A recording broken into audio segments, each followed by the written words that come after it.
Maybe you have for the longest time secretly been dreaming of being able to sew your own clothes. Or maybe you're actually just recently inspired into it. Or perhaps you're actually coming back to sewing after a long life break. But you want to come back and you want to do it, you want to start sewing the right way.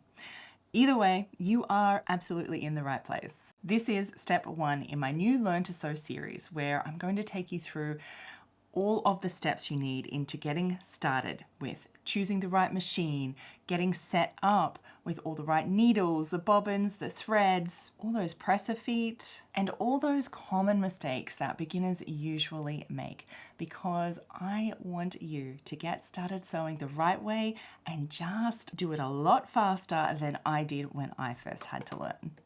Hello and welcome, my probably new dear sewing friends, welcome. My name is Evelyn Wood and I have been a lifelong sewer, and I've taught actually tens of thousands of people at this stage how to sew here on YouTube and at my online school, vintagesewingschool.com. And so I really understand just how overwhelming sewing can seem when you start. There is so much assumed knowledge, and it can just seem like so many questions arise. Do you need to know all of this stuff? Do you need all these fancy gadgets? Will I ever even learn? There's a lot there, but I promise you, you can learn to sew in 30 days or less. But it is a lifelong pursuit and you will continue to learn to sew after that. So no, you don't need all the fancy gadgets. You don't need all of the stuff. You don't even need all of the information because it's too much at this point. You don't need the perfect setup to get started. You just need the right information and just the things you need to just get started. And that's what we're focusing on. That is what this whole series is all about. Giving you the big picture roadmap of learning to sew journey and breaking it down into stages, into sections, into categories, 5 different categories of areas that you need to look at learning in. And it's a big picture view. Lots of questions are going to come up as we go through each of these topics today about your machine and getting set up. And that's the point. I don't have time in this video to go over every single thing because I could honestly talk for hours and hours on each topic.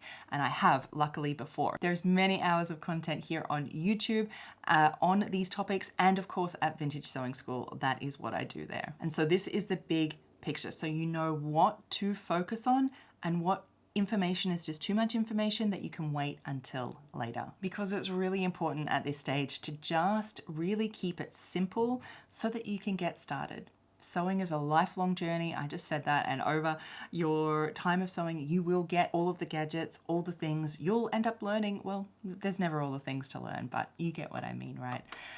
Let's start with your machine because it's the first place we need to start, right? You need a machine. And the big question comes around, what machine should I get? I don't want you to get overwhelmed here or overthink it at all, because my recommendation is to start really, really super simple. In fact, I think that you should not even go out and buy a fancy machine at all.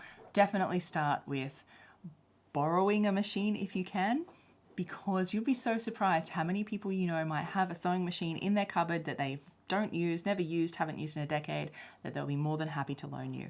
Or look for a good quality secondhand one on a local marketplace, something like that. There are so many great machines out there that it's worth. Even older ones are much better quality at a cheaper price, and spend the money to get it serviced can be much better value than going out and buying just a cheap machine, because often those are not the best quality and can cause you a lot of frustrations. But if you need to get one of those cheap machines to start, just get that. You'll absolutely invest in a more expensive, fancier machine later on, but just to get started with, just use whatever you've got. And so I know you're going to ask, then what brand do I get? Well, I think that all the brands are pretty good, well, as in all of the big brands. So if you go for a brand name, you're going to be pretty safe. What you really want to look at when you are buying a machine is more than just brands or all the, 448 different fancy stitches that it has on the sewing machine, right? All those different stitches that it can do, those are just fancy stitches. And honestly, you're probably not going to use any more than about 5 or 6 of them unless you're doing fancy embroidery. So what then does matter in a sewing machine, you're asking? Yeah, I know. Think about it as more the function that you're looking for. If you're looking for a machine, what are the functions that it can do? So, of course, what are the functions? Or you might say features of your machine. What are these key features? Include things like a speed control, so you can go slower or fast, which is great for a beginner. You can have a one-step buttonhole or a three-step buttonhole. I recommend a one-step if you can. You can have a single button that causes your needle to come up or down individually. You can also have an automatic cutter where you can press a little button and it will cut all the threads off and trim them all nice and neat for you. And things like even knee presses that help you raise up the presser foot with the aid of your knee so that you've got two hands to do things rather than one with your lever at the back. So all of these are different features and functions of your machine, and that is what you should look for. But as a beginner, as I was talking about, you don't know what it is you want in your machine yet, so don't go out and buy some expensive machine or even a budget brand if you can. Borrow one if you can. Get that secondhand one as cheap as possible. Just get started sewing, and then once you know what you're kind of looking for, you know you're into sewing, then absolutely invest in a really nice, the nicest machine that you can with the features that you think will matter to you. Just don't overspend, and I've made many videos on this before, so I'm going to link all of these videos down in the description box below so you can, as I said, look further in each of these topics. After you've got your sewing machine, the next thing you really need to look at is your needles. And so this can be quite confusing, right? It's actually a lot simpler. So luckily, all of the needles that you see at your sewing store are generally going to all be for your straight sewing machine. Now, overlockers or sergers do have different needles, but all of your domestic straight sewers, which is all those different, your normal sewing machine, as you might call it, they all use the same type of needle. So that's lucky. So they all take the same type, and there are different brands. And again, brands do matter. I would just go for a nice, good quality brand if you can, a brand name, and you should be good. How these go in, there is a flat side to the needle at the very top of the needle, not the pointy end, the other end, and there's a flat side. That flat side always goes to the back of the machine, and you have the rounded side pointing to you. They always go in that direction, and as you thread it, we'll go through starting, and you go through towards the back. Now, quality does matter. I have a funny story from my sewing machine mechanic who kept a little needle at his countertop there, and he gave it to me and gives it to all the customers. And he said, "Can you tell me what's wrong with this needle?" Okay, so I had a little look, and then I said what I thought was wrong. I knew what was wrong, and he's like, "You're the only one who ever got that," which I thought was amusing. But what had happened is it's come out of the box, and the eye, so where the hole is, the flat side was on the wrong side. And so if you put it in with the flat side towards the back, it was going to thread from the wrong direction, like sideways. And so even if you managed to get it threaded, no matter what you would do to that needle, like as you're sewing, it's going to cause thread jam and all sorts of horrible things. No matter what you do to try and fix it, it will not fix it unless you just change the needle because the needle was faulty. So do get a good quality brand if you can, because it does make a difference. Okay, so let's break down needles into types and sizes. This is what you really need to worry about.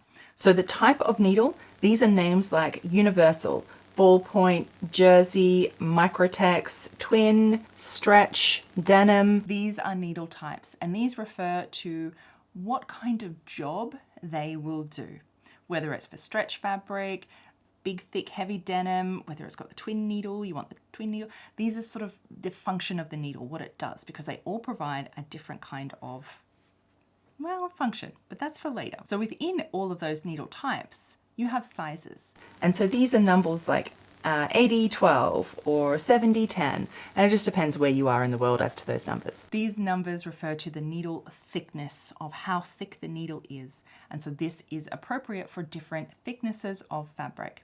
The smaller the number, the smaller and finer the needle for finer fabrics. The larger the needle number, the larger it is for more heavy-duty thick fabrics. Yeah, it's pretty easy, right? So you just need to pick the right needle type and the size for the fabric that you're working on.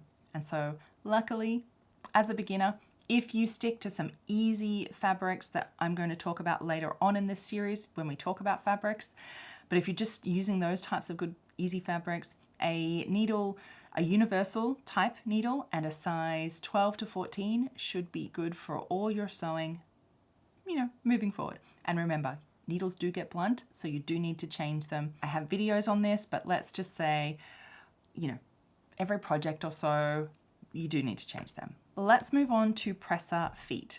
So these can be quite disturbing because they look really weird and you have no idea what to do with them. How important are they and what do you need to get started with? Luckily, you actually really don't need to get started. You don't need a lot to get started with. What the presser feet are there for is really function of your machine. So before sewing machines had all of these different stitches built into them, what they could do, sewing machine just did one stitch and you would put different feet on the machine to make it do different things. That's where the function comes from. And that is exactly still the same now. As I said, all those 400 stitches are fancy stitches. They're just fancy embroidery type things. The sewing feet are where your function comes in. As a beginner, you are only going to need to worry about a couple of things. One is that they are all interchangeable. They usually just snap on and off, and they're all interchangeable across brands. And all sewing machine brands, they all should generally fit, except Benina. Benina have decided to do their own thing and have their own separate feet, so that's the only exception there. When you get started, all you need is your regular it's actually a zigzag foot, but just your plain foot that comes with the machine. You just need that standard zigzag foot and maybe a zipper foot. So your zipper foot will have one sort of like shoe coming out the top and probably maybe holes either side. That one's quite useful. All the other feet will depend on what you are sewing, what function you need at that time. And right now as you get started, you don't need to worry about that because there's so many. There's walking feet, there's buttonhole feet, there's feet for sewing buttons on, overcasting feet, edge stitching feet. I could name about 50 different things here. And as I said, don't worry about all of that stuff just now. Let's move on to bobbins. So your machine might have one of two bobbin areas. Most modern machines have a little drop-in bobbin. I call it a top loader, so you're going to hear me call it that. A little top load where you just plonk the bobbin straight into the top. Some other older machines you'll find that has a casing at the front here, and you kind of like pop it in and it has an actual bobbin case around it. So a metal case, it's got a little lever that you pop in and it comes in there. So they're usually your two. All of them do have bobbins. And now this is where it does get a bit trickier. Unlike needles, all machines do have different size of bobbin and they might look very, very, very similar. It's about the thickness through this way and the size of it, the diameter this way. And so it's very important that you get the right bobbin for your machine and make sure. You can look it up, it should be in your manual, you can buy the right bobbin type and just make sure that it is the right bobbin. And don't be fooled between the difference between metal and plastic. Metal isn't better or higher quality. Your machine, if it's a modern one, will most likely only take these little plastic ones in a certain size that it is. So don't be confused by that. And if you've got a second-hand machine, don't take it for granted that the right bobbins are with the machine too. So if you're finding yourself with endless thread jam, maybe double check the actual bobbin that you've got for your machine. Thread goes along the same way. You can use anything to get started, but quality does matter a little bit. If you find that the thread keeps snapping, you keep getting thread jam, maybe that it's poor quality thread. And like cheaper brands can be known to do this. So if you just go with a brand name, you're pretty safe. And all the thread that you get, there are a few options, but mostly you're going to see is all-purpose polyester thread or all-purpose cotton thread if you're lucky. This is what you want. You just want the all-purpose thread. You can find top stitching thread, silk threads for embroidery. There's a few things you might see, so just make sure you go to the one with the big all-purpose section at the store or on the website. That's what you want. And different sewing machines do prefer different brands, so keep note of that. If you're onto a winner with a brand, stick with it and build your sewing thread collection with just that one brand. It'll save you a lot of hassles in the long run. I know what you're thinking. Thread jam. When it happens, we're talking about thread. I've already made many videos on thread jam. Most commonly it's operator error, but don't worry. You're thinking, I didn't want to hear that answer. It's okay. It's the best answer because it's the easiest thing to fix. I'm going to link all those videos down below because that's a separate topic, but It's easy fix. Most thread jam is easy fix, I promise. Don't throw your sewing machine out the window just yet when it happens to you. I've got one more tip for you coming up in a second, but I know you're already thinking, well, how do I just thread this thing, right? How do I thread that, wind that bobbin thing? How do I thread it? How do I get started sewing? I've already made that content for you in far greater detail than I can right here today, and I have that available at vintagesewingschool.com. It's a free crash course that I have there, and it's always free because I want everyone to just get started sewing, right? So it will go step by step on choosing a machine, how to thread your top thread, how to wind your bobbin, how to put your bobbin in, how to get started sewing with all the different stitches, what everything is on your machine, how to back stitch, how to sew straight lines, how to sew curves, everything from the very, very basics so you can really just get started on your sewing machine. You can sign up for free at vintagesewingschool.com. No credit card or anything required for that free class, but get started, that's all there. And so my further tip for you on this is one assumed knowledge with your sewing machine is one about finishing the raw edges. And we're going to talk more about this later on as we talk getting started, but you need to finish the raw edges. Otherwise, those edges fray. And so you can do it on a straight stitch machine by different ways of zigzagging, overcasting, all of that, or you can go into an overlocker or a serger as a different machine that does that function. And we'll talk more about that in the next video about sewing tools, so that'll coming up. But the golden rule when you sew is that you need to sew your seam. So you sew your straight line, your seam, you finish it, i.e. you finish the raw edges so they don't fray, and then you press it. So you must iron it and press it flat to set it all in, make it all nice and crisp and beautiful, and then you move on to the next step. Most patterns, any instructions don't say this word for word. It's a big assumed knowledge rule that you need to learn. It is the golden rule of sewing. You sew a seam, you finish it, you press it, and then you move on to the next step. As you begin to start using your sewing machine, you test it on, just get test fabric first and just sew stuff. And the first project I recommend that you work on is testing out sewing straight lines and just getting used to sewing curves and being able to sew curves properly. And then build up to, rather than jumping into clothing straight away, that's probably up here, right? We want to come back down here. We're here right now. Start with a non-garment project. Little bags are really great for this because it lets you practice all those skills like actually sewing, maneuvering fabric, back stitching, cutting the threads, not getting thread jam, going around curves. It lets you practice all of this without then having to worry about complicated sewing patterns, fitting, being clothing that you have to wear, and all the other stuff that comes with it. So that's what I recommend. And that is your action item for today.